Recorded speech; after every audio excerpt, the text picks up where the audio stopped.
ইসরায়েলের কোকাকোলা পণ্যর বয়কটের ডাক সারা দেশে সারা বিশ্বে চলতেছে। আমি বলবো এই ডাক মহান রব্বুল আলামিন ১৫০০ বছর আগে কুরআনুল কারিমে এই বয়কটের ডাক দিয়েছে। আল্লাহ রব্বুল আলামিন সূরা আল মায়েদার ৫১ নম্বর আয়াতে বলেন, ইয়া আইয়ুহাল্লাযীনা আমানু লা তাত্তাখিযুল ইয়াহুদা ওয়ান নাসারা আউলিয়া বা'দুহুম আউলিয়াউ বা'দ ওয়া মান ইয়াতাওয়াল্লাহুম মিনকুম ফাইন্নাহু মিনহুম ইন্নাল্লাহা লা ইয়াহদিল কওমায যালিমিন। আল্লাহ রব্বুল আলামিন বলেছেন, হে মুমিনগণ, তোমরা ইহুদি এবং খ্রিস্টানদেরকে বন্ধুরূপে কখনো গ্রহণ করো না, কারণ তারা কখনো তোমাদের বন্ধু হতে পারে না। তারা হলো নিজেরাই নিজেদের বন্ধু। আর তোমাদের মধ্য হতে যদি এমন কেউ তাদেরকে বন্ধুরূপে গ্রহণ করে, তাহলে সে তাদের মধ্যেই গণ্য হবে।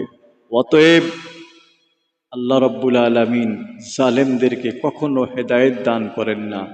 মুহতারাম, ইহুদি এবং খ্রিস্টান এবং তাদেরকে বন্ধু গ্রহণ করা, তাদের পণ্যকে নিজের পণ্য মনে করা, তাদের পণ্য ক্রয় করা, এটা আল্লাহ রব্বুল আলামিন বহু আগেই আমাদেরকে এই সম্পর্কে নির্দেশনা দিয়েছেন, বয়কটের ডাক দিয়েছেন।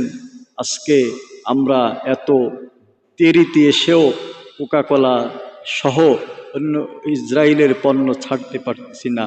হে মুসলমান, তুমি যখন কোকাকোলা পান করো, তোমার শরীরের ভিতরে, দেহের ভিতরে, তোমার গলার ভিতরে যখন এগুলো ঢোকে, তুমি একটিবার ভাবো না ওই কোকাকোলার প্রতিটা ফোঁটার ভিতরে মজলুম মুসলমান, ফিলিস্তিনের শিশু, নারী, পুরুষ, বৃদ্ধ, অসহায়, তাদের রক্ত, তাদের আর্তনাদ, আহাজারি কি তুমি শুনতে পাও না? তুমি কেন এখনো এগুলো ছাড়ো না? তুমি কি মনে করেছো এটা? আমি যখন, আমার ভালো মনে আছে, ১৯৯৮ সনের দিকে মাসিক আদর্শ নারী পত্রিকার মাধ্যমে যখন জানতে পেরেছি এই কোকাকোলার টাকা দিয়া ফিলিস্তিনের মুসলমানদের বিরুদ্ধে অস্ত্র কিনে ইহুদিরা যুদ্ধ করে, আমি আমার লাইফে একবারের জন্য কোকাকোলা কখনো খেয়ে দেখি নাই। আমি কিনিও না, আমার ফ্যামিলিতে এগুলো চলে না।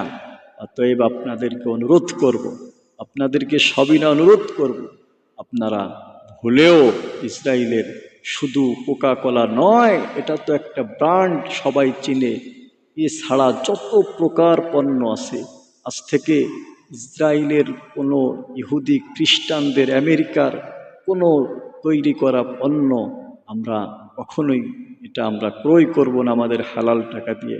আল্লাহ রাব্বুল আলামিন সকলকে মজলুম ফিলিস্তিনদের পক্ষে থাকার তৌফিক দান করুন।